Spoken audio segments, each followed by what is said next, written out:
Hey, I'm Agent Espo. And I'm Mitch. Thanks for joining us and welcome to the Debrief podcast where we'll discuss games from our childhood. Games such as COD, Battlefield, Medal of Honor, and even some older gems you might remember. We'll discuss how these games have impacted us as gun owners. And how they continue to impact and influence us. So sit back and enjoy.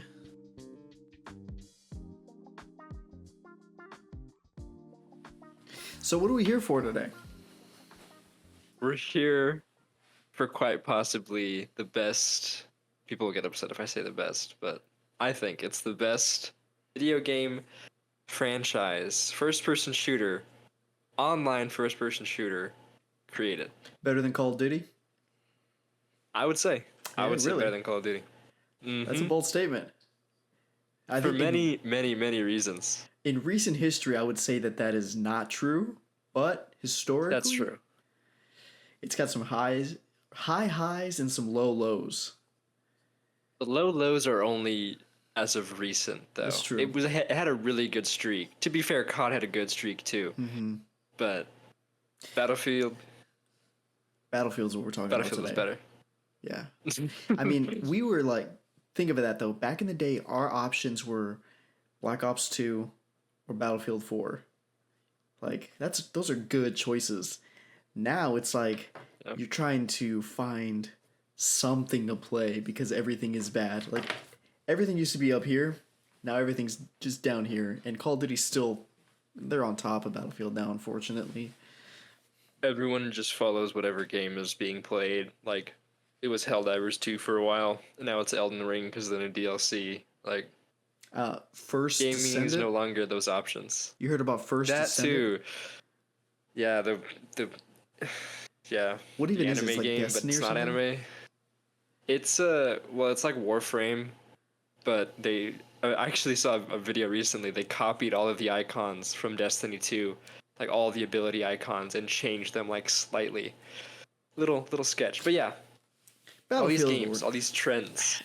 People have shorter attention spans now, so I think that, back in the day, I played Battlefield 3 for like 2 years, and then when Battlefield 4 was coming out, I kind of refused. I didn't even get Battlefield 4 when it first came out on the 360 for two reasons. I wanted to upgrade to the Xbox One at the time, but I didn't even buy Battlefield 4 at the beginning because I didn't want it. I was so invested still in Battlefield 3, and I thought that it had so much life in it that I just didn't buy 4 for whatever reason. I wasn't even hyped for 4 when it came out.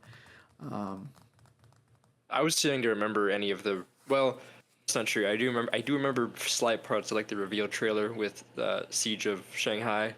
Yeah. And just the building falling. I remember that. But I was too young. I was too young to really make my own decisions. It was more so, what game were you playing? Yeah. I was gonna end up playing that with you. What was the first Battlefield you played? I am 90% sure it was Battlefield 3.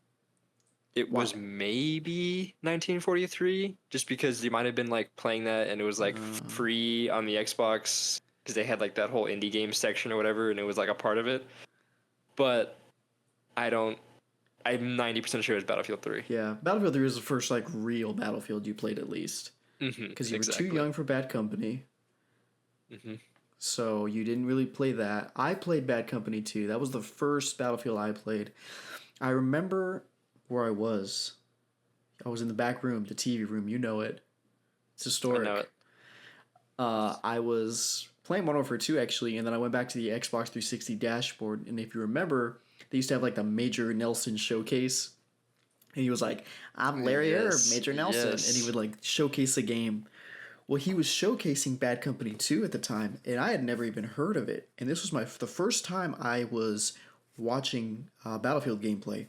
And I saw like the buildings exploding on Port Valdez and driving a tank. And I remember this, he was running like a M4, the 416 with the red dot and the grenade launcher.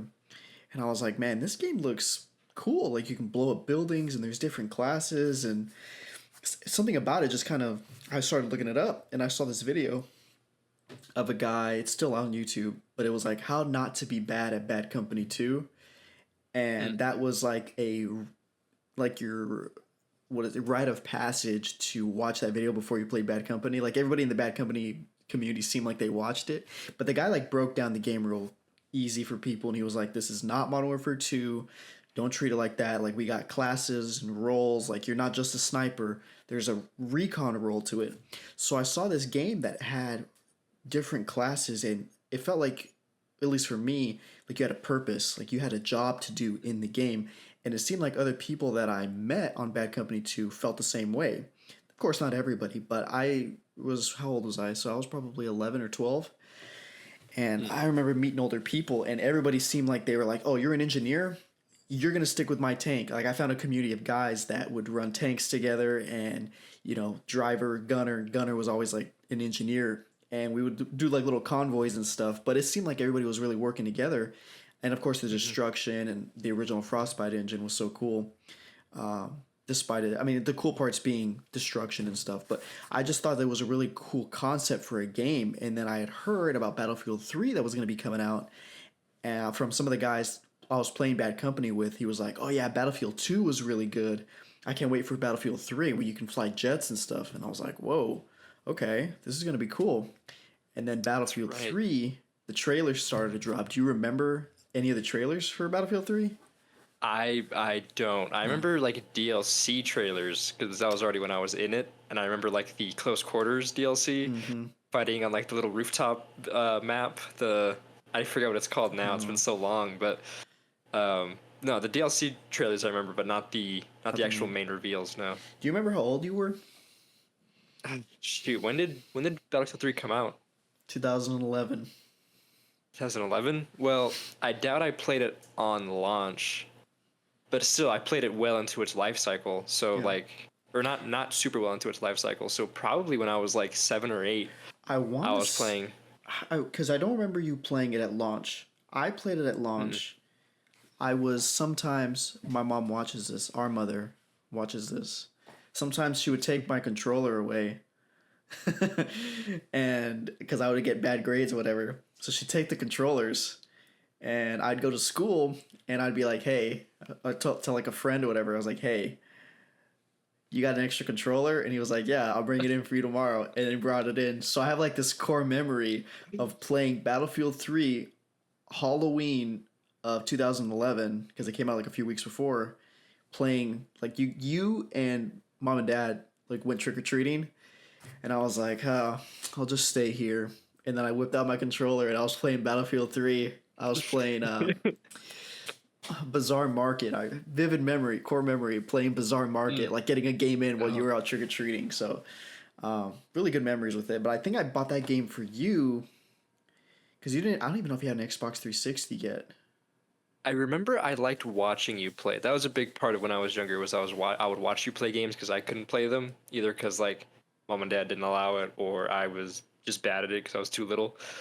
But I remember watching. I remember you playing at least maybe the campaign Bad Company 2. Okay. And like laughing at like the characters, like the dude in the beanie hat, because he was always, he was the comedic relief in the campaign.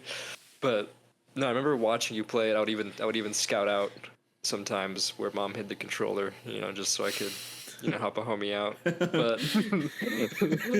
But no, you're right. I was too young to play it on launch. Yeah.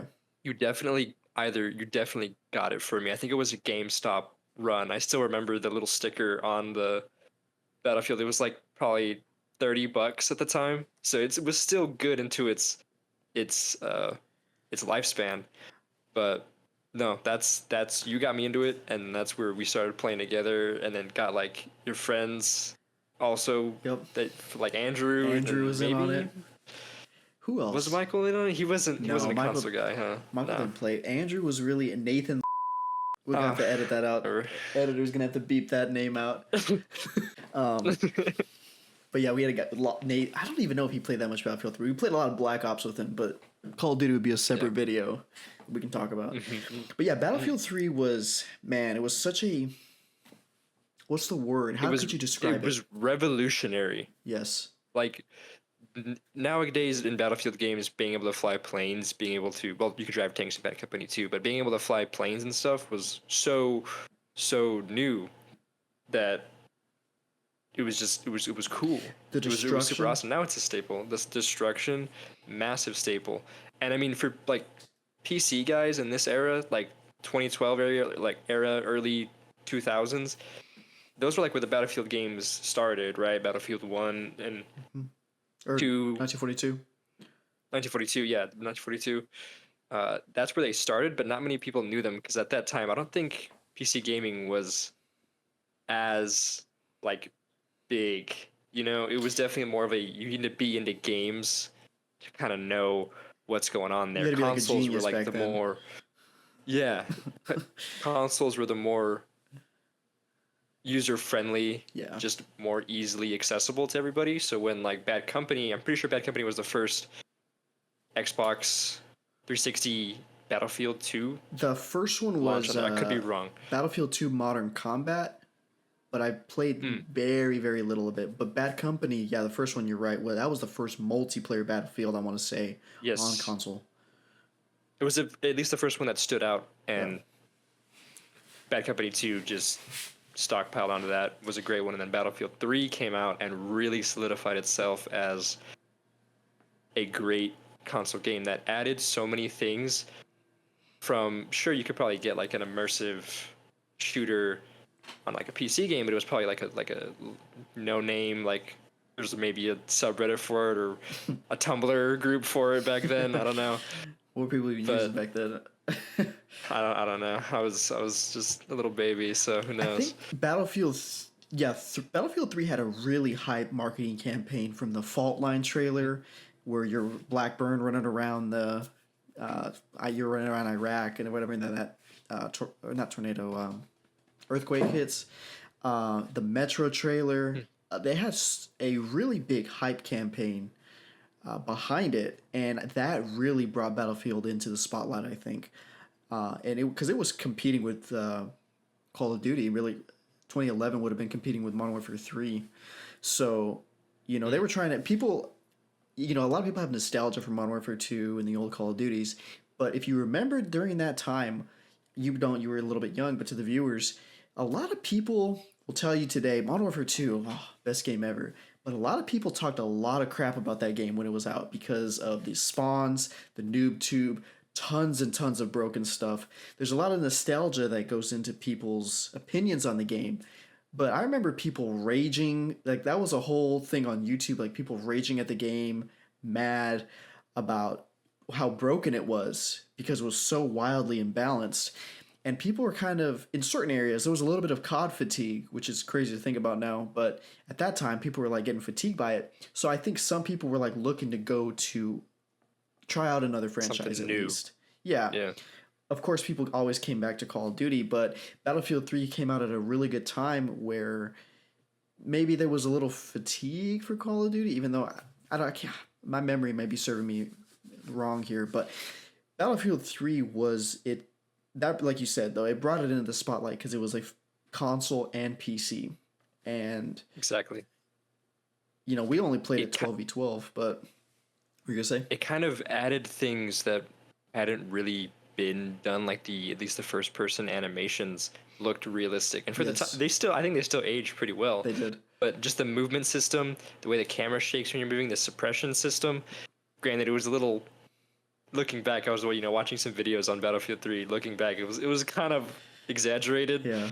How much flash there would be and how much just you couldn't do anything. Yep. But at the same time, it was a cool mechanic, and it added to just the coolness of this is different. This feels real, but it's still arcadey at the same time. Casual, but feels realistic in a way. Feels and looks realistic, especially the destruction added to that. The fact that you just throw C4 on a building, blow it up, and you see it all crumble, and then like the building collapses and things like that, all added to it just feeling cool.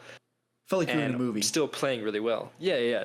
All the cinematic, the Battlefield moments, right? Battlefield moments, yep. That's only really in Battlefield. I mean, it was in Bad Company as well, but it really, Battlefield 3 is like, that's where a lot of those Mainstream. only Battlefield moments came from. Just funny you mentioned the suppression where you're like, everything gets blurry, the lens flare, the light, everything would be like, you'd have a light here, but it would be like a beam because it was all, 2010s lens flare. And then I think the voice acting really added to the atmosphere of that game. Great point. Great The point. music, the colors. I mean, it had that rich blue filter, which is kind of like a cinematic, but like the blue and the orange thing going on. Really aesthetic. Also, the audio of like grenades going off. Yep. And it actually doing like the deafening thing, or that kind of it's the little things that all added to the experience of it to make it feel cool. Now, I don't think the gunplay was as good as Call of Duty at the time. It's very hard. It's been hard to beat Call of Duty's gunplay, no matter what area you're in, I think. I mean, it's been done, but I mean, like, Battlefield versus Call of Duty. Call of Duty has usually had better gunplay, I think. Battlefield 3 also, I think, had some weird netcode stuff going on that didn't help it. That's very true. Would you agree? Yeah, the netcode, looking back, it was pretty awful, getting like running around a corner, Yep. but dying when you're already fully in cover. That even happens with Battlefield 4 still, if you go back Yes. and play it. But no, the netcode was definitely bad, but it was things that you kind of overlooked in the time because of how cool it felt to play it. Yes, I agree. The guns looked real, the movement, The sounds were really good. all of it. The sounds are really good. Again, all of it just combined to where those kinds of little things, after playing it for so long, maybe you got a little angry at it, whatever, but you still felt just fun playing the game. Yeah, the netcode was a big thing for me. Not to say, when I say the gunplay wasn't as good as Call of Duty, it was still fun to kill people and still very satisfying. I'm not saying it wasn't, but it wasn't as polished as Call of Duty at the time. And Call of Duty isn't perfect, but when you compare it to Battlefield 3, I think the netcode was like kind of the thing that made it feel a little bit clunky from time to time. Plus, you were competing with that overpoweredness that you were talking about in Call of Duty, which was just also fun, even if it was annoying, like dual rangers or quick scoping and the intervention and with all that. Yeah, sure, the noob tubing. It's still fun.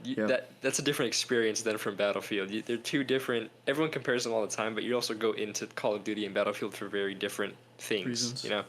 I remember in middle school, I was in middle school when it came out. People were like, if you were like on Modern Warfare 3, everyone bought both pretty much at my school, but like, yeah, like Modern Warfare 3 stands and you had like Battlefield 3, fanboys, and they were like, Battlefield's better, it's more realistic, blah, blah, blah. That was a big thing for kids back then. It was like, well, this game's more realistic than Call of Duty. Call of Duty's for kids. Like, well, I'm going to play Battlefield. And then people are like, oh, Battlefield's boring. It's just massive maps, and like Call of Duty's way better. So you had these two, but looking back, great options. If your options are Modern Warfare 3 or Battlefield 3, those are fantastic games to play. It might have been, there might have been rivals, but it was a great time for the consumers. Yes. So many options. I remember. But then, go ahead. You go. No. You go. I was gonna say, I remember, like during the summer of, it would have been 2012, playing like Armored Kill and Gulf of Oman. Oh yeah. The Back to Karkan DLCs. Mom would go to the store or something, and you and I would be like making great value chicken patties, and then I'd be in one room and you'd be in the bedroom, and you'd be like, we'd be playing, and good memories, good times. I remember even sometimes like dying to something or whatever and not being able to hear you on the mic, so I'd run over to the other room to like give you a call out. He's right there. Check behind the building or whatever. I have like, for whatever reason, Gulf of Oman is the map that I feel the most nostalgia playing with you for some reason. I think it's because I hated playing it, so you like to always force it down my throat. Just like the guy on top of the building.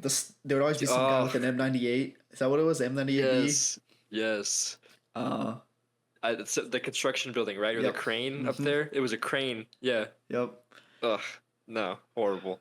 And then Was there a sandstorm in that map? I think I remember there being some kind of... That was 4? Okay. Yeah, they had that before.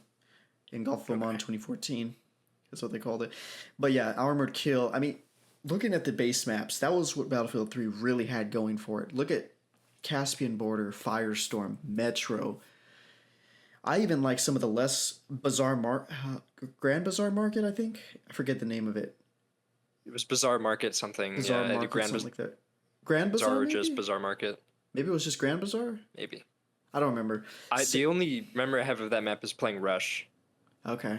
That was like the only time I played that map. Sane Crossing. The weakest map I think would have been Tehran Highway, if you remember that. I do remember that. That was Yeah. at night, right? Mm-hmm. Yes. I think that was the weakest one. But what else was there? Karg Island. I thought I liked Karg Island a lot. Ooh, man. They added Wake in the DLC, didn't they? Wake was a Island? DLC. That was a Back to Karkan, I think. What And else then was the there? close quarters maps are forgettable. They are. Very forgettable. But they were good, but they were forgettable. I just remember all the walls felt like they were made Yeah. of paper. You could just shoot through. Yeah. Everything would just be shredded in Swiss cheese on those maps, which makes sense because it's That's all also like when sheetrock. they added domination and TDM, I think. Yes. Right? And those I didn't play those. It was only ever Conquest or Rush. Yep. So didn't really get to play those maps much. No Sharkanels and Dama Van Peak. Yes, this is Yep. Oh, Demo Van Peak, so good. Good times. That's another great thing about Battlefield 3 was the map designs had quirks in them, whether it be the Levolution in Caspian Border or jumping off that peak in Demo Van Peak was Yep. amazing. Yeah. Yeah, it was really cool. And they've tried to Like, bring it again, back. it ahead. doesn't work. It doesn't work. What were you going to say about it again? But another thing revolutionary for the time, when in a multiplayer game are you going to see a massive structure collapse across the entire map and Yeah. have people stop fighting just so they can all look at whatever is going on in the map. People like sniping up on the thing, and then when it collapses, like everybody's jumping off, and Yeah. People just wanted to be up there for whenever it fell. Like, it was just cool. each map felt like something unique too. They felt different. You know, Caspian Border was like the quintessential big map. Like that was the big map that others were kind of judged by. Metro was a fantastic infantry map. Oof. Yes. Firestorm, whenever I played Firestorm, I felt like I was in the Gulf War or something, like blasting the Clash and like driving a tank across the desert. What's another one? Damavan was cool because of the mountain. We said that already. The jumping. Tirana? Which one? Yeah, no, I was just agreeing with you. The Van Peak was awesome just for being able to jump off at the start. Karg Island was pretty cool too because you're like, especially if you play the rush mode, you're storming the beach, you know, with the Marines, and then you land ashore, and then there's those two MCOMs stations on the beach. I can't remember it. So you know where the carrier is in Karg Island, right? It's like in the back. The amphib. Maybe. There's an amphib out in the ocean on Karg Island. You remember Karg Island, right? Kind of. Very So loosely. it If I was- saw it, I would know it. Dang, you don't remember? Okay, so there was an amphib or a carrier. I was in the Navy though, so I know the difference. But there was an amphib out in the out in the ocean, and you would get on LAVs, rib boats, and A10 if it was Rush, A10 and Cobra, and there was like an artillery base. They had like different kind of guns. I don't even know. I remember exactly what, but it was like a Russian battery, and there was a couple little bunkers, and you would get on the it's sounding LAVs and familiar. stuff. You'd storm the beach, and then if you blew both MCOMs, you would move inland towards a pipeline. There's a pipe with like a warehouse. Oh, maybe? yes. I remember this now. And It's then coming back to me. when you got to the second set of MCOMs, the two LCACs, I don't know, they carried the Abrams ashore, and it was like a cinematic Yeah. thing where they would drive them up, and then you would spawn the Abrams, Yeah. and then drive inland, and then it would end in that where the warehouses are, and then the shipping containers. I think that was the last MCOMs. I do remember that. Yes. You're right. And then the Russian That was a good map. the Russian jets would be on that highway. It was just a road that turned right. So when you'd spawn in the jet, you would take off, just like off of a highway, or like not even a highway. It was like a Yeah. little road. But I don't know. People are probably tuning out because they're like, I don't want to hear about this. Listen to Battlefield 3 anymore. Battlefield 3 was peak. I don't care what anybody was. says. Battlefield 3 was so peak. And What then was- what followed after it was pretty good. Gotta be Yeah. honest.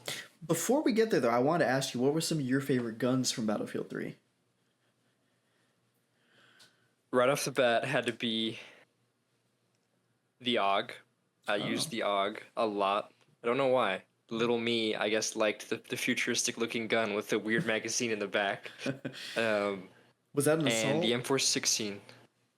Oh yeah, yeah. That was an assault. Yes, that was an assault. I only played assault because of the M16, but Naturally. M16 AUG and the M416 were the standout primaries for Yeah. me. You ever use the What about you? AEK? Ooh, I forgot about the AEK. You're right. I, I mean, I only used it though because it was good, not because I personally liked the gun. It Right. was just like overpowered, Yeah. so I used it. Yeah, my favorite assault guns. See if I can run down here all the classes. Assault Okay. M16A3. I mean, if you haven't seen the main channel, go check out the main channel. Hopefully, by the time this uploads, I should be a couple days away from releasing the next M16A3 video. But I basically like Ooh. cloned the A3, M16A3 from that game because I loved it. High fire rate, high damage, really quick reload. I mean, the thing was, you were at a disadvantage if you weren't using it. Basically, it was a pretty broken gun. It was the gold standard. It was the gold standard for sure. That and then the AEK. I really like the AEK because it was such a high fire rate. But I still like the A3 a little bit more. Those are like the big standout assault weapons. I use most of them, but those are the big standout ones. And then for the engineer, I like the Scar M4. Mm. Um, Forgot about the the scar. You're right. AK-74U. That was the first one you got.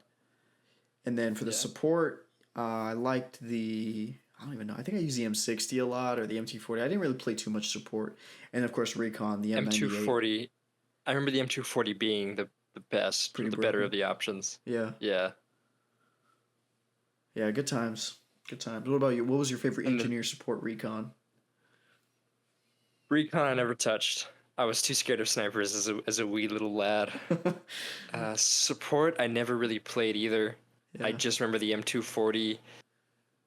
And no, that's a lie. I would use support for the C4, but Okay. only the C4. That was the support's primary in my mind. Uh, and the engineer, the Scar, The Scar. the Scar was great. I remember using I the needed to look at the G53. weapon list. G53, it's the H&K. It looks like an MP5, but it's 5.56. That was Oh a, yes, that was yes, a yes, close yes. quarters DLC gun. You're right. You're right. That's ACR? Was the ACR Battlefield 3? It was called the ACWR, but it was Right. but it was in there. That stands out more to me in Battlefield 4 Really? because that was one of the better first guns that you get as mean- engineer in the carbine section. You were 7, so you were like still kind of in that not too conscious like I wasn't thinking of, weapon lists and correct weaponry and accurate weapons. I was just like, I like the way this look. I use. So you started talking about it leading into it earlier. Battlefield 4.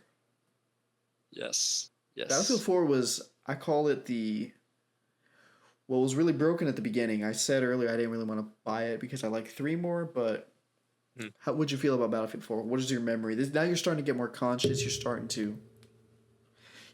to maybe have a little more Make recollection. my own Yeah. decisions on what games I play. Yeah, Battlefield 4, it was the obvious purchase after Battlefield 3 because of how good Battlefield 3 was. I don't remember having as much hesitancy as I do or as you do. But the one thing that stood out to me was its competition. What was Battlefield 4 coming out with? It was coming out with COD Ghosts. Mm. And with COD Ghosts, we all know how that went, right? Maybe we can talk about that in the COD episode. I forgot about But that was I can't not think about it because on the back of Battlefield 4's game case, it said blows Call of Duty Ghosts out of the water or something like that as one of the reviews. So that always stuck with me because I was like, they're throwing shade. This is crazy. Oh, I think I have a case here. Keep talking. I'm gonna see if we're gonna fact check that You real can see if time. it's on there. It might not be on the next gen consoles if that's what you're looking at, but on the Xbox 360 version, it definitely said blows COD Ghosts out of the water, like right in the center. Yeah. You can have the recent version engineer. I don't even know if it's. They even read it? Frostbite 3 engine. Can you read it? Battlefield 4 puts Call of Duty Ghosts to shame. Even worse than blows out of water, puts to shame. They name them too. It's not even like you know, it's not even vague where they're like, No, you could answer the Call of Duty or you could be a soldier on the battlefield. It's nothing like that. It's literally saying Call of Duty goes to shame. That's funny. And no, that's what stuck out to me, because it was like, Call of Duty goes, this is bad. Everyone's not playing this. This is horrible. What's Battlefield doing? Battlefield is doing amazing. Yeah. What clicked for you in realizing, okay, like, I don't want to buy this, Battlefield 3 is so good, into, okay, maybe this is good, and then actually liking Battlefield 4? I got the next gen console. Well, I actually did play it on the X. So my friend Andrew, him and I spent many nights. We pull all-nighters playing Battlefield 3. And, you know, the natural thing was going to be to go for Battlefield 4. And he got it on release and I didn't. And after a few weeks, he convinced me to kind of try it out and stuff on Xbox 360. But when I watched a lot of the trailers, this Siege of Shanghai trailer, and then even like Parasol Storm, and like seeing the big 64 players and everything. This was unheard of to us on the 360 and the PS3 because we only had 24 players. So that was a big draw. So I was like, okay, I don't want to buy it, but I'm gonna get it, and I got it, and you know I really enjoyed it. It was fun for the few months that I had it on the 360, and then I convinced my friend Andrew, like, we need to get on the Xbox One. So we did, and then playing with the 64 players, the enhanced, the bigger maps and everything, it was just like, okay, this is awesome. I'm really enjoying this. I don't think the maps were as good. I mean, yeah, I was about to say that. Yeah, what do you have to say about the maps? They're not as iconic. They're not as... Sure, Siege of Shanghai was awesome with the big building fall down, but now it hasn't aged well at all. I mean, that horseshoe design, I think, is just abysmal. The only connecting thing is going and taking a jet ski or one of those boats that just can't be killed for some reason across and then flanking. It was so... Nowadays, I think it was bad design, but back then it was great how that building then turns into a whole new area that you fight on. Yep. So cool. Still something that people can't even do right today in some games. But honestly, in Battlefield, great. They can't even do it right anymore. Mm-hmm. But yeah, Battlefield 4, I think so it had a really bad launch with netcode, and Angry Joe, he even talked about at the time how... Vaguely remember that, yeah. This is when it started for Battlefield, where a game would launch badly, and then it got better. 4 was coming off of 3's, high, so I think it got a little more forgiveness because it bounced back.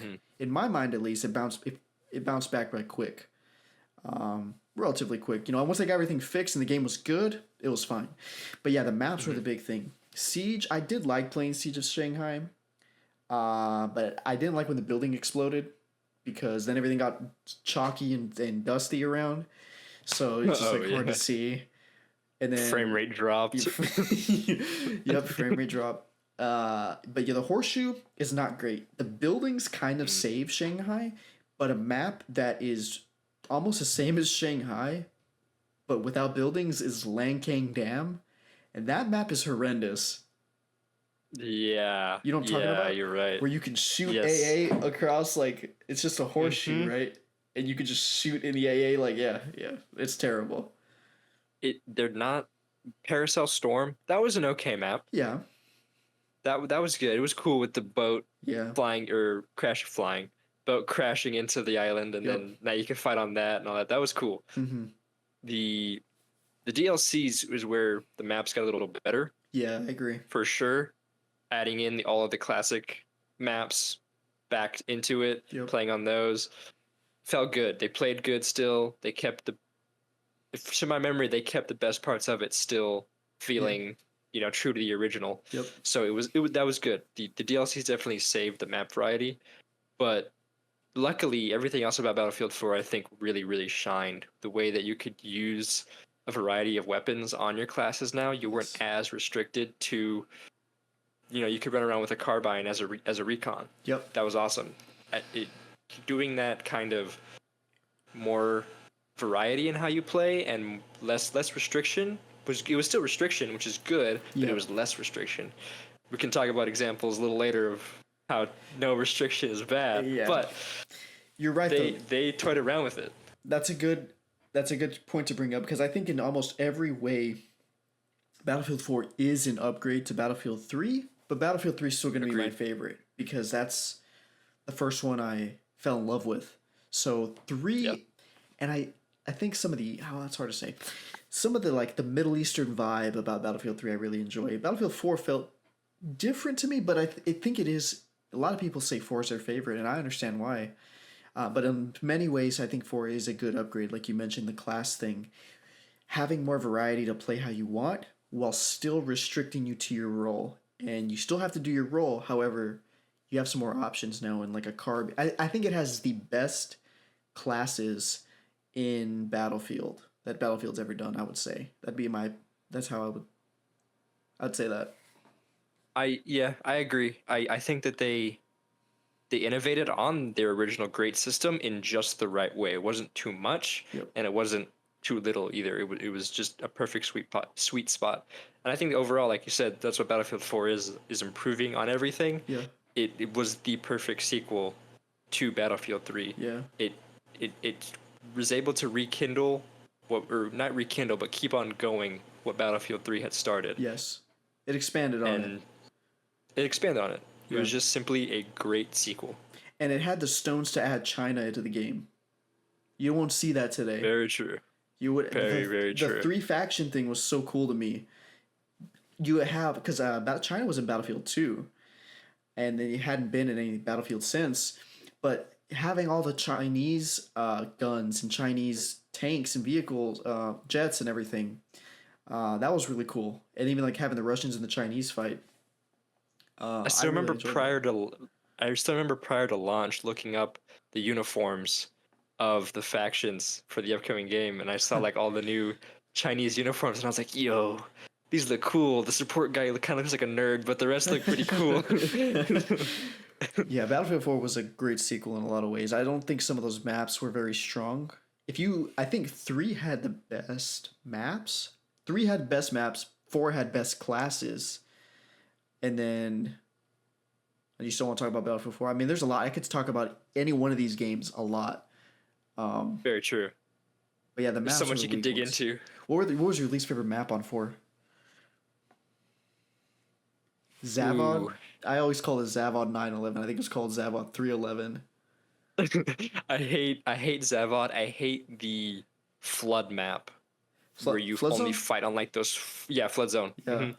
You have that weird gas station flag that's so out of the way, and the only way you always have that troop carrier camping the highway Yes. next to it, so you Yes. can never fully capture the flag. It always feels like it's contested too. You can take it, kill everybody, and there's always people there for some reason.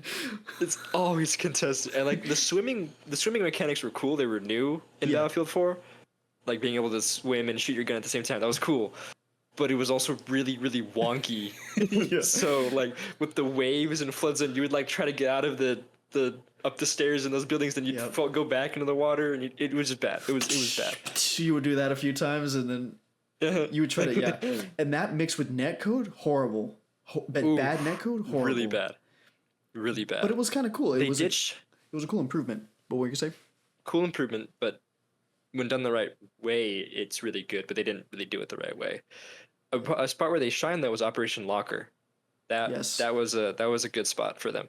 Yeah, that's a guy. Just because they were trying to redo the Operation Metro thing, which if you can do it right, that's not a bad thing. Because Operation Locker turned out to be one of the better maps. Yes, for sure. Shanghai, Galmud Railway. It's not as good as Caspian to me. No, I feel like there's too much in that map that just doesn't go on. There's too much unused space. I agree with that. You got like the train and that little factory area like west of it, Yeah. or east of it, and then you have the town, and then you have the town at the top of the map, and like that was it. Yeah, a lot of unused space, a lot of vastness, a trend that we would see Yeah. in further future battlefields.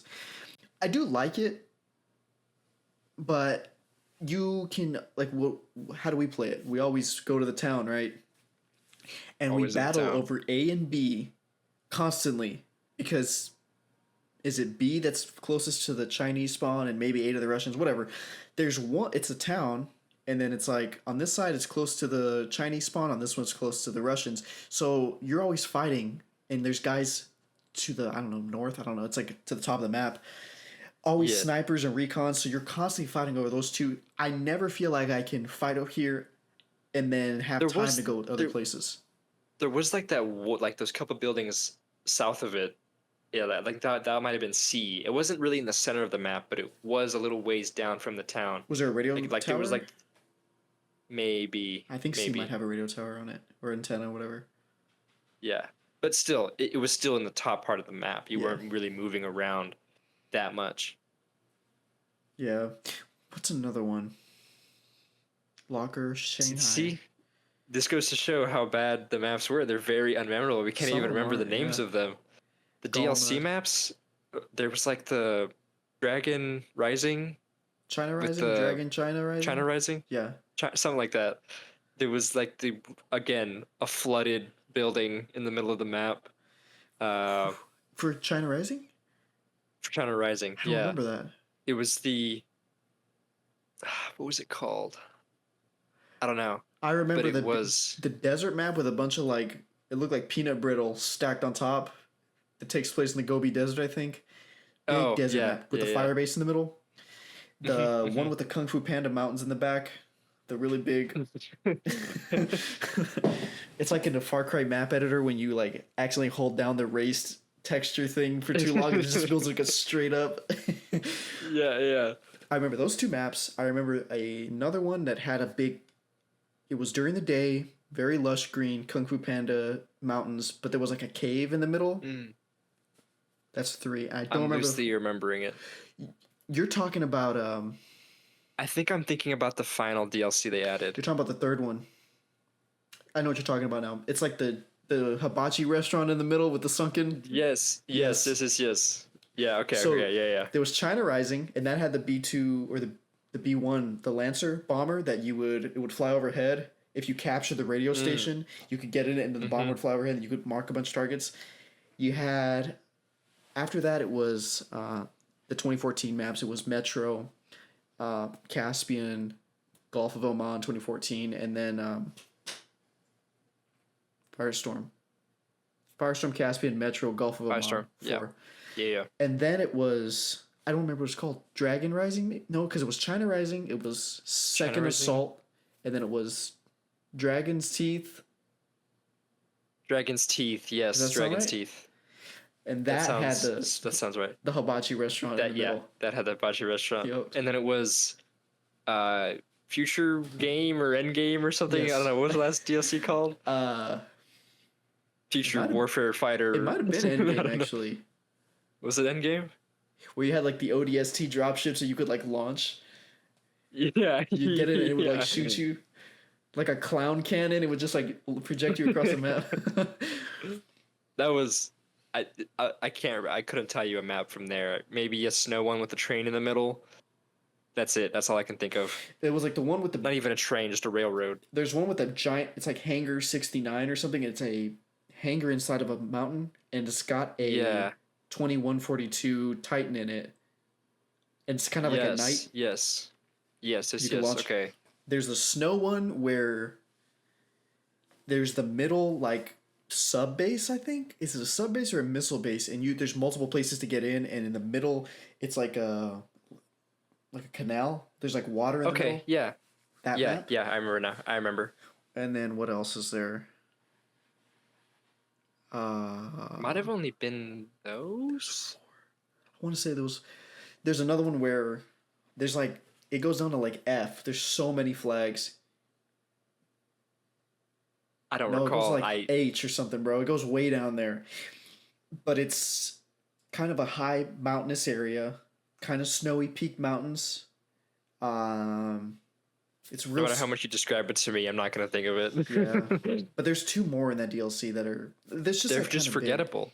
Some of them There's are. so many maps that are just forgettable. There Pearl was Market. the hotel map, the massive hotel. Half of it falls apart. I don't know what map that's called though. Yeah. U.S. versus China It has resort. it has that one Hainan boat. Resort. Hainan Resort. Yep. Yep. That was I a good actually like map that map. actually. That was a good pretty one. good, I but agree. forgettable.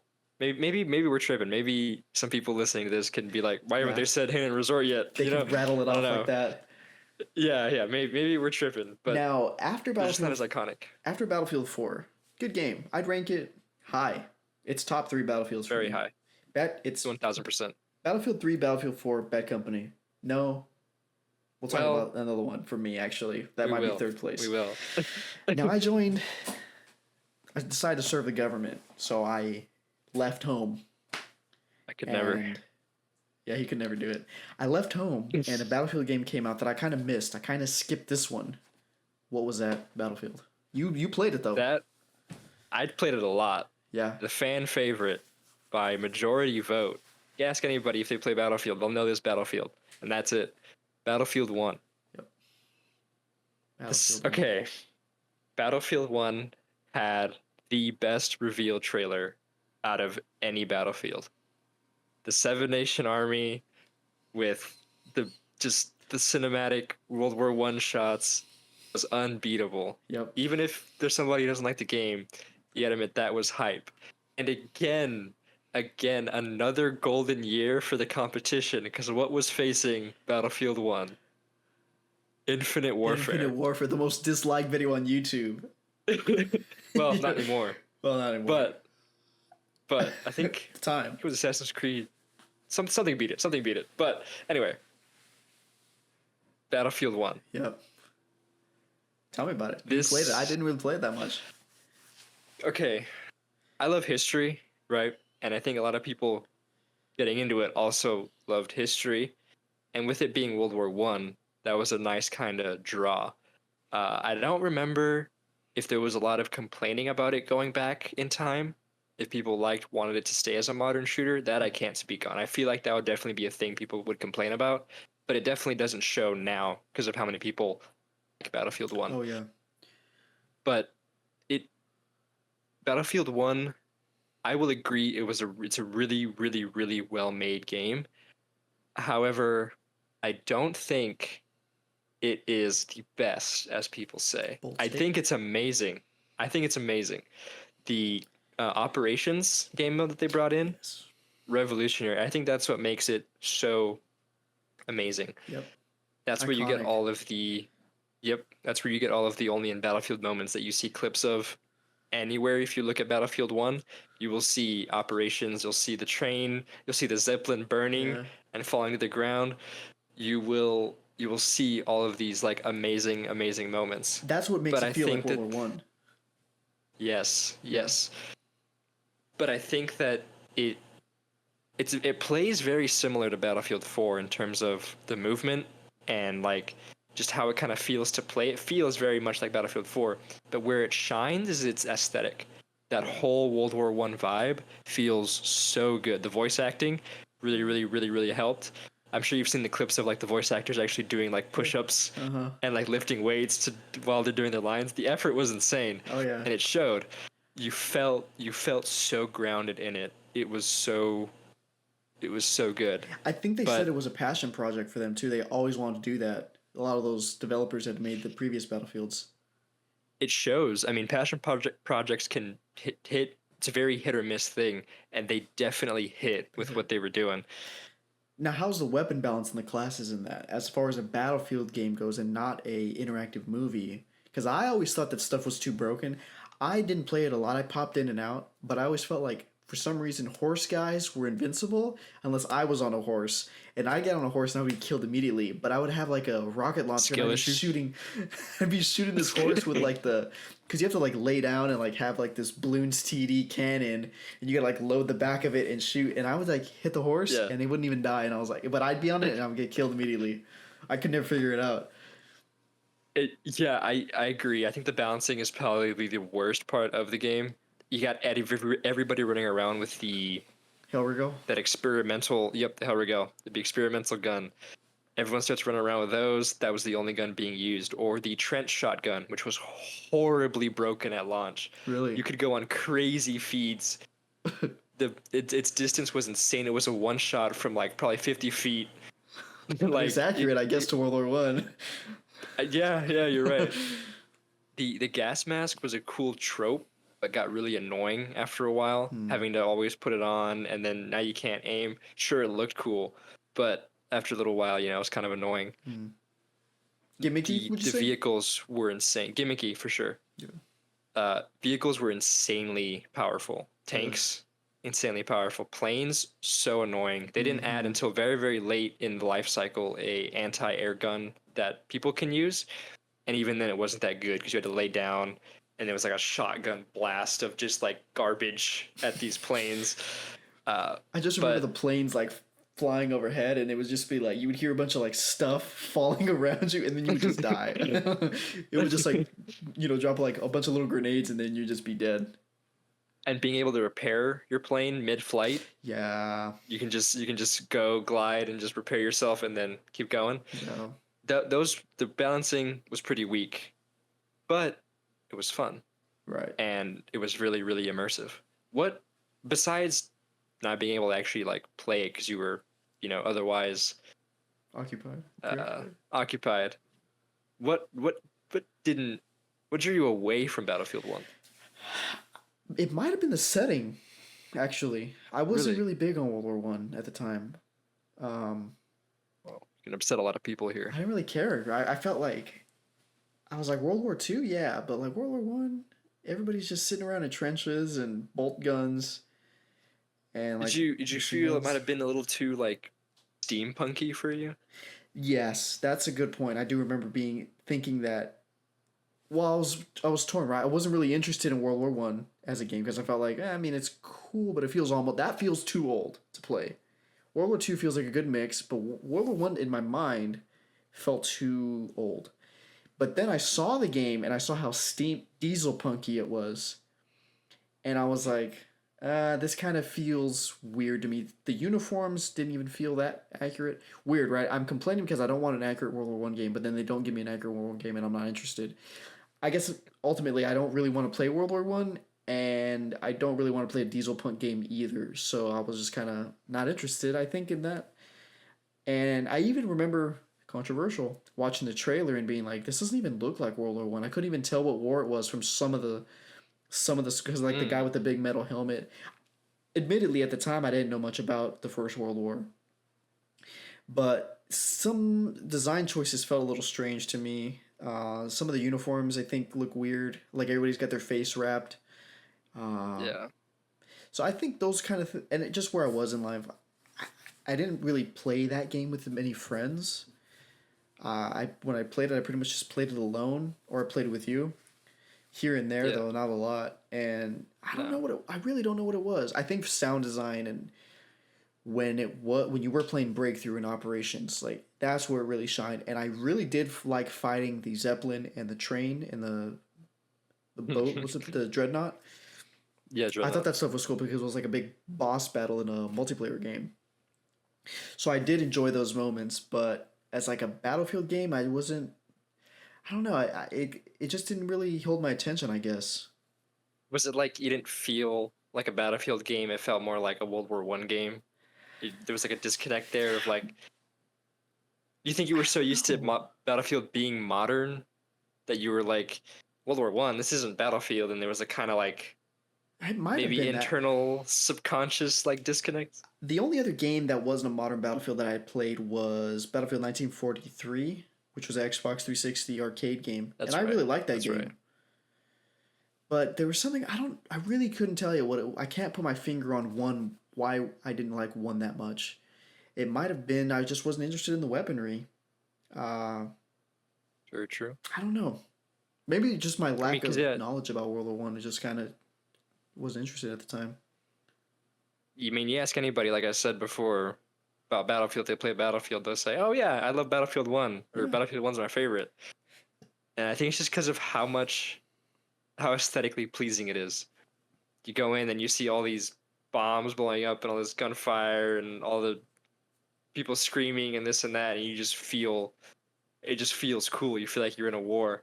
I think the game is a masterpiece, I really do, but it wasn't the right game for me at the time. For whatever reason, it just didn't resonate with me.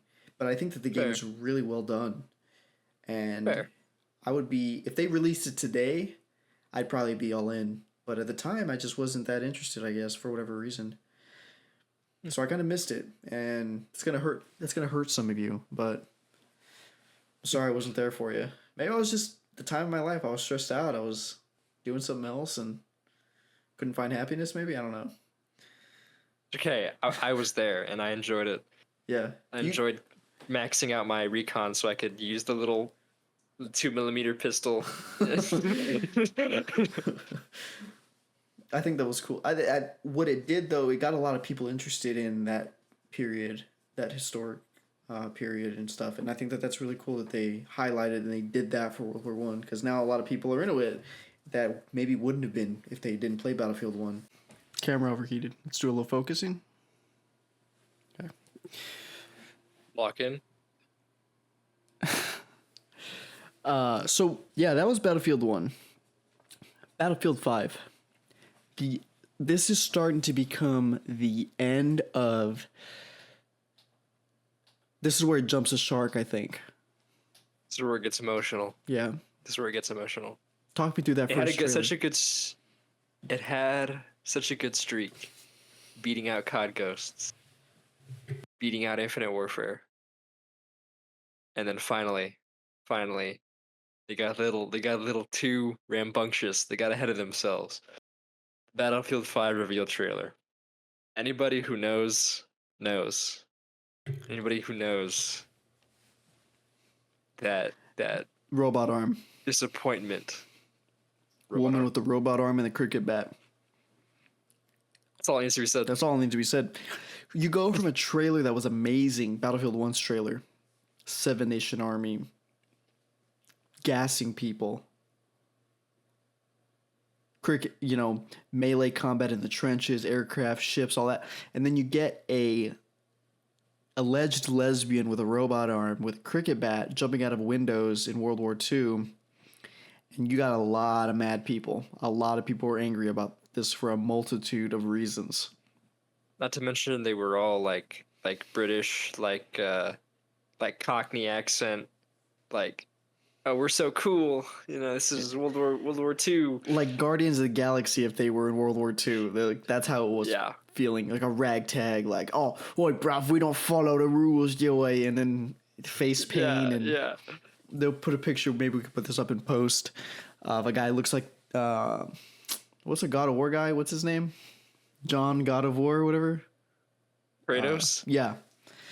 There's a guy that looks like him, and yeah, it was a disaster. The World War II nerds hated it. Battlefield fans didn't want it. It pissed everybody off because Battlefield 1 didn't even look like World War 1. Like, it did, but it kind of didn't in a lot of ways. But Battlefield 5 didn't look like World War.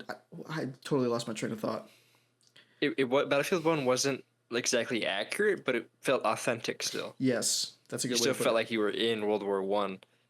Battlefield 5 kind of just spat in everyone's face. Like you said, the World War 2 people, it was like, what even is this? And then the Battlefield people was, what even is this? The infamous words from somebody at DICE or EA that said, if you don't like it, don't buy it. And guess what? People did not buy it. They did not. People immediately wrote it off. Yep. They tried a little damage control. They released another trailer at some point. It was the Narvik whatever map, and they had more Germans with actual German helmet. It looked a little bit better, but the game. Well, what's tragic? Well, I didn't buy it at launch. You didn't play it either at launch, huh? I played the beta, but we weren't really interested in playing this game. Completely wrote it off. Until it was my birthday in 2019. Somebody got me a PSN gift card, like $20, and I was like, all right. Went to the PSN store, and Battlefield 5 was on sale for like $15, and I bought it to give it a shot. The Pacific was already out at this time, and I played it, and I was like, wait a second, this is actually fire. Like, this game's actually really good. And then I told you about it. Mm-hmm. And I was like, yo, because my wife and I were playing it. And we were like, yo, this game is actually, like, good. Like, this is really good. And I was like, dude, you got to get it. And then you got it, and you're like, okay, this is pretty good. Mm-hmm. So, talk me through it. Why was it good? We completely skipped over the Dark Age. That's what happened. the trailer completely turned us off from the game. The backup trailer wasn't even that great either. Like you said, it did show some more things, but it was also like, oh, you're playing as this like little like Finnish or Norwegian girl in the forest in the mountains, Yep. and like, oh, it was like a snow map. Didn't do anything for anybody. Yes. So we completely wrote it off. I don't even know what I was playing in the meantime, but it sure as hell was not Battlefield. Yeah. But then, like you said, that jump. You played it when the Pacific came out. Mm-hmm. At that point, Battlefield 5 had pretty much finished its life cycle. Yeah. They had already pretty much reworked and redid everything that they implemented at the start, whether it be those horribly inaccurate cosmetics or the like weapons system, like the ammunition system that they had. Like they had it straight up where you would just run out of ammo constantly. Yeah. And like you relied on those like little weapon stations or the ammo stations, health stations. There were other mechanics that I know they just completely dropped because they weren't clicking and people didn't like it. It added a weird part of the gameplay loop that just didn't fit. And all that had been redone. I think they might have even changed some maps maybe a little bit, or at least changed like factions on them, something like that.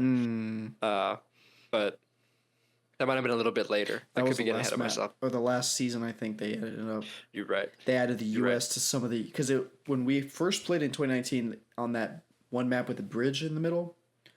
Yeah. Or not in the middle. It runs along the whole thing, but it was the British versus the Germans for a while, and then in the last season they switched it to the Americans versus the Germans. So they added like some P-51 Mustang and an A-20 aircraft and stuff like that.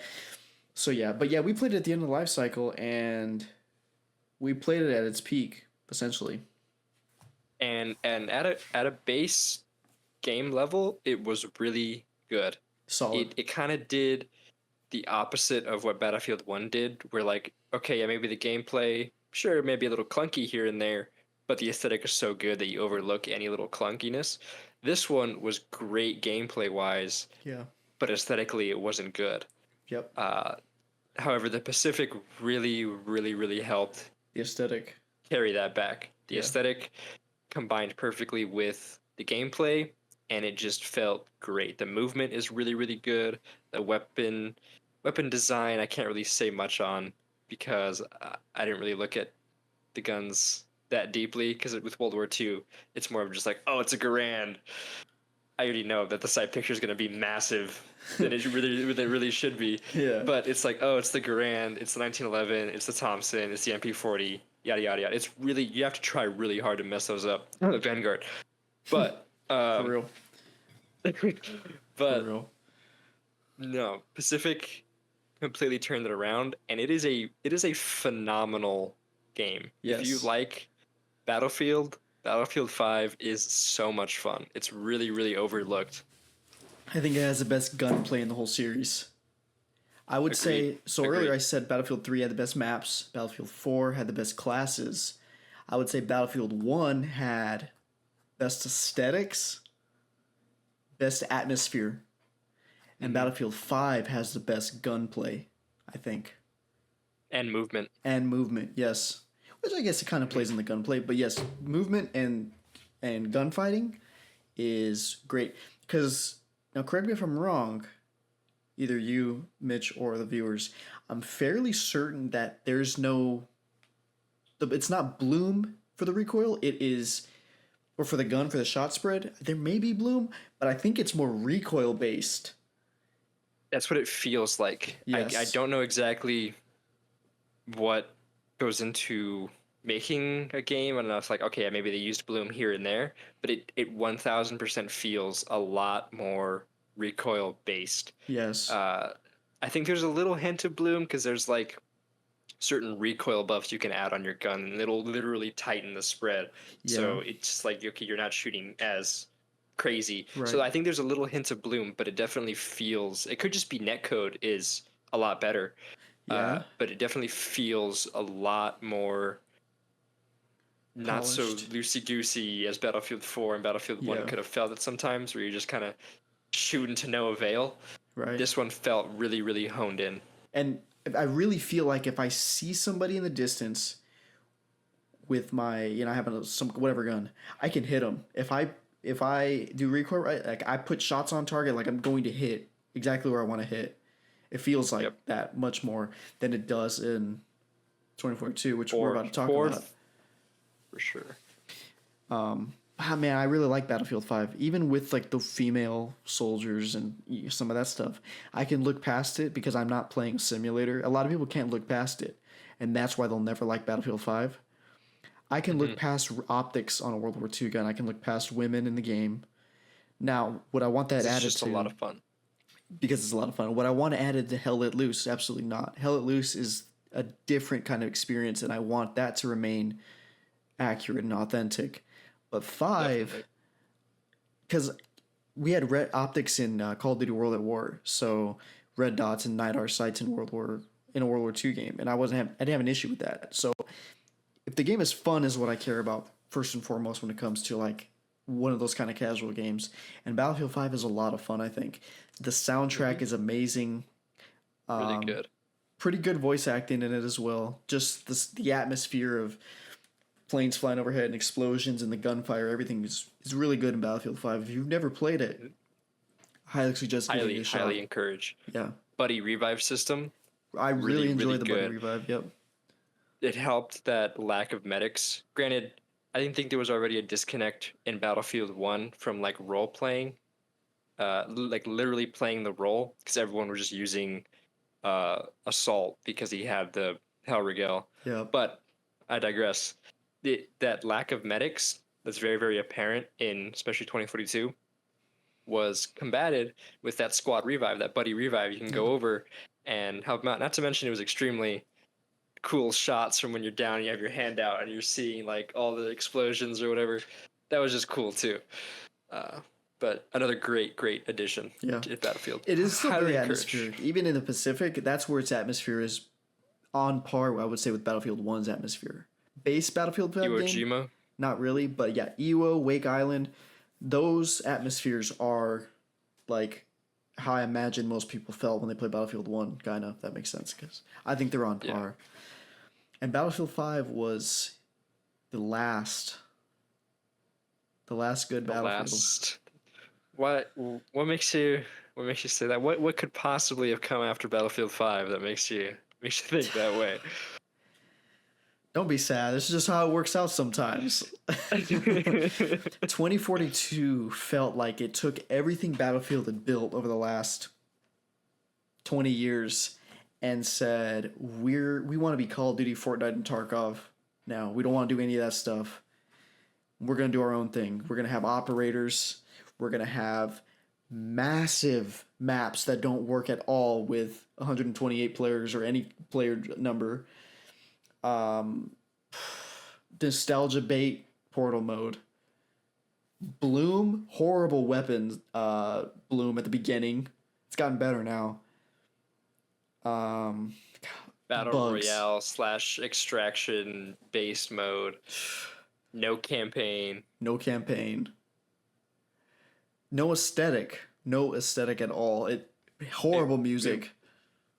It was completely lifeless. Yes. It was trying to copy every other game that was big, and it was also trying to nostalgia bait with portal mode, and nostalgia bait with even going back to a modern setting. You know, I think that was another reason people didn't like Battlefield 5, because it was another World War II game. Yeah.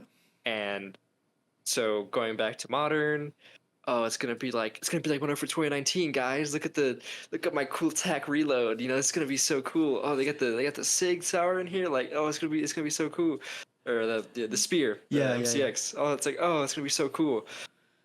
No. Fell flat. It just has no Completely soul. How do you put your finger on that, Egg? The operators don't help at all. The operators don't help. The voice acting is pretty embarrassing. Cringe. Extremely. The music doesn't add to the atmosphere at all. The maps are horrendous. The vehicles feel like they're just kind of floating everywhere. Yes. They don't feel good. They just feel like, they just don't feel good. Floaty, I think. There's not as much. Battlefield 3 and 4 felt like there was a learning curve to the vehicles, to the aircraft, everything like that. In 2042, it feels like they babied it down for everybody. And they made it so like, oh, everybody can use these. Like, there's no more speed control in the jets. That's a big thing. They dumbed it down, it felt like, for a big audience, to the point Not to where mention a lot of missing features on launch too. a ton. Scoreboard, squad management, no classes. The core identity of Battlefield, and what I said at the beginning of this that got me into the game, seeing Bad Company and being like, there's different roles. Like, it feels like there's a job to do. Gone in 2042 at launch. Completely gone. All for the sake of what, selling skins and Yep. horror, and for a battle pass. Yeah. Let me start on battle passes. The fall of gaming, battle passes. No, Yeah. but it Horrible the class balance. system, the lack of class system, horrible. Like I said with Battlefield 4, they tried to innovate and tried to expand and give you more options, and they did it in just the right limited way. Battlefield 2042 said, no, we're getting rid of that. Anyone can use any gun, any gadget, any this. Anybody can use everything. Granted, they fixed that now, and it does feel better now that it's a little more restricted. But the operator system completely ruined that, and the abilities, Yes. and it just completely got rid of what Battlefield is. I don't even remember the beginning, the classes at the beginning. I put a lot of hours in 2042. You can't say I haven't played it because I've played it a ton. Me too. Yep. Hundreds of hours at this point. I don't even know. We're pretty high ranking, like S160 or something. Like, we've played the game. I don't remember the classes at the beginning. There weren't any. It was just the operators. You would pick an operator and you'd play the operator. That was like it. It was like, okay, yeah, sure. They're like separated into like medic, support, whatever, but they weren't actually. It was just, these are the support characters and they do support things. These are the assault characters. They typically do assault things, but like no weapons were separated, no gadgets were separated. Yeah. They were all, everybody could use everything. And it's still, you can still use all the same guns, but all the equipment is locked now behind classes. Yeah, that's what it is. Yeah. Yeah. Yeah. Granted, I think the restriction of guns isn't a bad thing, but the way Battlefield 4 did it was good. Yes. Like, yes, a recon can use some of these guns, but a recon can't use an LMG still. You know, things like that just straight up didn't make sense. Like, yeah, you know, there were certain limitations still.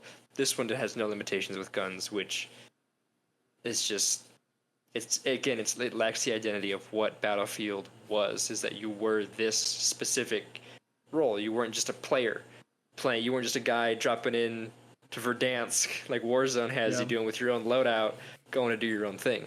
No, just that lack of identity that Battlefield 2042 had has completely ruined it. Nobody liked it. Sure, people are going back and kind of playing it now that they fixed it, but too much stuff was done wrong that can't be undone. Yeah. Yeah. They tainted the Battlefield image. A lot of the cinematic Battlefield moments feel like they're not there.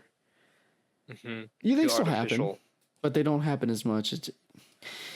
We're bad at describing this. Not to mention, no. I think people who know, you know. Yeah. But to those who don't, it was bad. Launch was bad. Now it's good, better, but still not a good Battlefield game. If you want a good Battlefield game, play Battlefield 4, play Battlefield 5. Yeah, they still have active player bases. We can still play for now. So they shut off the servers like they are with Battlefield 3 and 4 and Hardline on Xbox. It's real sad. It's real sad. But yeah, 2042, I could talk about it for a long time about everything that's wrong with it, whether it's like the hovercraft that could go on top of buildings and make spawn points uncapturable. Orbital was unplayable in Breakthrough for a few months because of hovercraft.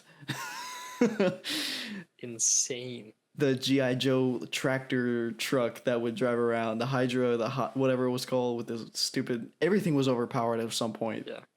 Everything was overpowered. The Super Hind, the Osprey, they couldn't balance it. They're just so powerful. Anti-air sucked for a long time, and a lot of issues with the game, and Not to mention, it just felt cheap. The yes, movement felt cheap. It felt like everything got devolved from what Battlefield 5 had done with creating like this immersive thing.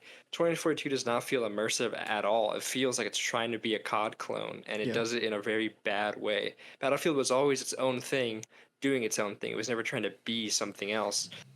But here, it was trying to be COD because of how good Warzone 2019. was doing and this and that. Yeah, Yeah. yeah. It doesn't feel the movement feels. I'm trying not to use the word feel Cheap. so much, but it feels cheap. It feels like you're floating. It doesn't have that genuine movement. You can compare Battlefield 2042, their portal mode. Battlefield 3 is in the portal mode, and I stand by it when I say that Battlefield 3 on PC, because I played it on PC recently, plays better and feels better than 2042's. It feels higher quality. It feels like an improvement. If I had played both of them, I would say 3 feels like the sequel to Portal 3, because Portal 3 feels rigid. The movements are rigid. The animations look artificial, and then they added, if you remember, in like the halfway through the life cycle of 2042, they added artificial bobbing, so your screen like shakes more when you're running because they try to make it Yep. feel less floaty. Yep. Yeah, I mean, you take that compared to like Battlefield 1 when you get in the mud and your whole arms and gun get muddy, and the movement is so crisp and fluid, visually appealing. It And felt that's like your just character was actually running, like they weren't just moving the gun on the screen to make it look like you were running. It felt like you yes, were actually running. 100%. Yeah, Well, it's 2042 is a gone. real tragedy. And now what they're doing has the last update come out yet for 2042? Yes, Because it did. I know it's yeah, it's finally over. Are you sad to see it go? Am I sad to see it go? A little bit, but not really. I'm sad to see the whole Battlefield series go. I'm sad that it is where it is right now. I hope that they learn from 2042 and come back stronger, because all people want is I agree. Battlefield 4 with Battlefield 5 movement. That's what the community wants. They want the improvements from 5 with the aesthetics of 4, the guns, vehicles, everything from 4. I hope they can The pull it off. the immersion of 5 with Yes. a modern setting. Yep. That's all people want. Honestly, immersion of Battlefield 1 and 5 combined. You know, the atmosphere of 1 with the feel of 5 in the theme of 4. It's almost like they got to take the best things from everything I said, right? Wrap up again. Battlefield 3, best maps, Yep. 4 best classes, 1 best atmosphere, 5 best gunplay. They take everything they've learned from those 4 games and they make Battlefield 7 that. It's going to be a masterpiece. Peak. It would be peak. It would be so genuinely peak. No operators. Everything they changed in 2042, get it out. Maybe you can bring back Portal, but that's the only thing. But do Portal where it's better and it's not just bot farming and stupid stuff all over the Portal. I wanted the Portal to be like I can actually go play Battlefield 3 again. I can go play a remastered version of these games, but it wasn't that at all. It was really cheap.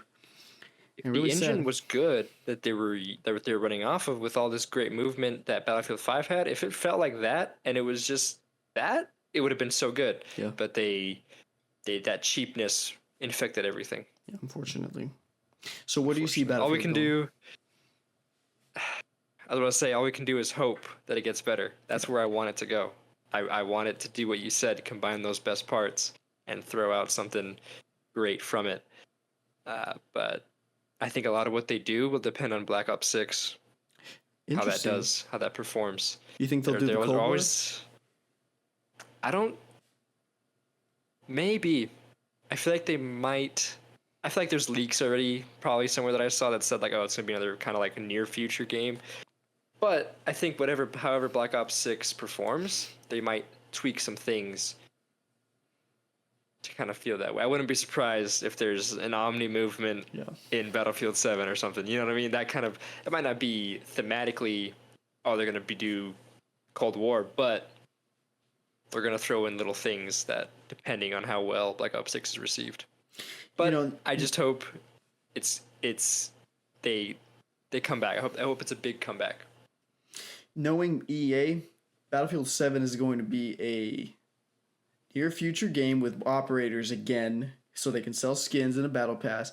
And instead of Hazard Zone, they're going to call it like Danger Zone or something, and it's going to be a Helldivers clone. That's what it's going to be. Instead of Tarkov, it's going to be Helldivers Extraction whatever mode with a big war. It's going to be Earth, and then it's just going to be a big war around like Helldivers, but it's going to be in I hate how right you are, though. I hope it's not that. I hate how I can picture that.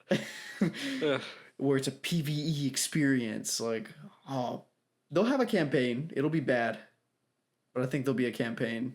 And then this stupid mode will. They got to have 3 modes. Who cares? Have 3 modes, yeah. Who cares about a 3rd mode? Give me 2 really good modes, a good story, and a good multiplayer. That's all you need. That's all you need to carry a game. 3 had co-op. Did anybody play co-op? Not very memorable. No. Not memorable. Well, I think that's pretty much. We've yapped for a long time about this game. These games. Yep, for even longer. We really could. That's where other people's opinions come in too, because we could be overlooking things that someone can point out, and we're like, oh, you know what I mean? So now it's up to. We've given very general, like big, noticeable things that we've noticed, but combining that with what everyone else thinks, we can form the big Battlefield opinion. You know? We should tag EA in this. Yeah, they definitely watch all of this. I think that I guess it's supposed to be about guns still. So all these games have guns in them, and I played the games, and I grew up, and I was like, yeah. I'm going to make the M16A3, or I don't know. I like the Battlefield games a lot, and a lot of my videos reflect that, so they're going to continue to reflect that because I had a lot of fun playing those games. So big influence. Big influence. If I had to wrap up my favorite guns from each game, I'll do it and then you'll do it, all right? I'll do it. Most iconic. XM8 for Bad Company 2, M16A3 from Battlefield 3, Battlefield 4. I use the A4 a lot, but what was an iconic? I guess the AK-5C was pretty iconic. Yeah. That'll be my vote for that. Really? Yeah. One Hellrigel. That's probably the most iconic. Yeah. I remember using the Mondragon a lot, but like I said, I didn't play that much. Battlefield 5. I love the Garand in 5, but there's a lot of cool guns. The Garand hits the way it should in Battlefield 5, though. It does. And then 2042, I guess. A3 again because Battlefield 3, the portal gun, or the 6 spear, I guess. I don't know. What about you? What would you say? I would say for Bad Company 2, just the XMA. I didn't play it, but it's iconic. Yeah. Just because of that. Battlefield 3 would be overall the M16. For me, the AUG. Battlefield 4, the M4. And mainly that's it, the M4. That's what stuck out to me. That's all I use. I'd always be engineer because of all the damn tanks and helicopters, so I'd always be using the M4. Battlefield 1, Hellrigel, or the Rebel Royce. Okay. Pronounce it. 1918, the trench gun, of course. Okay. And then... Oh, the little pistol.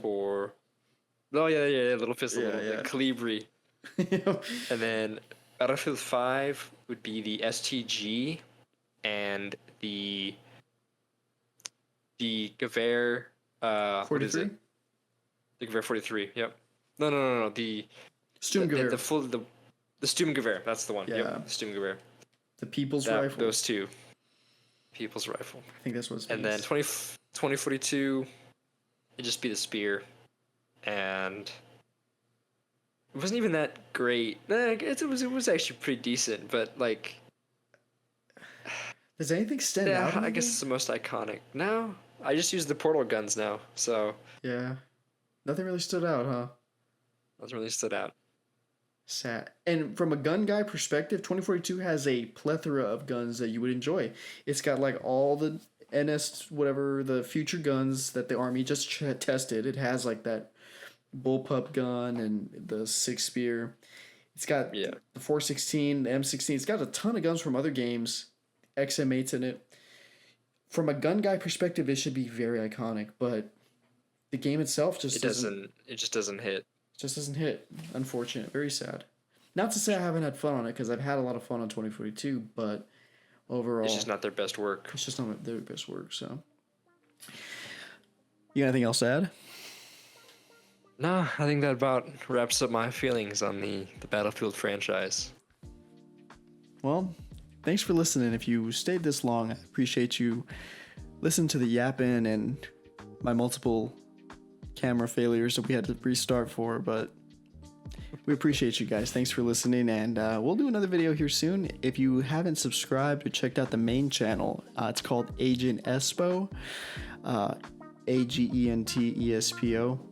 There's a space in between Agent and Espo. You can go check that out. I actually have a few videos where I Battlefield LARP and we have a good time.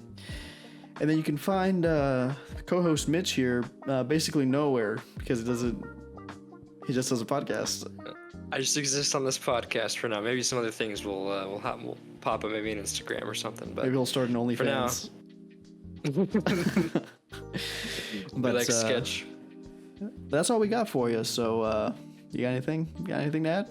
Say goodbye to the people? No, just thanks for tuning in. Thanks for listening to the Yap session. Hopefully you could relate to some things we talked about, even if we maybe talked for a little too much. But either way, yeah, thanks for listening. Thanks for listening, guys, and have a good rest of your day.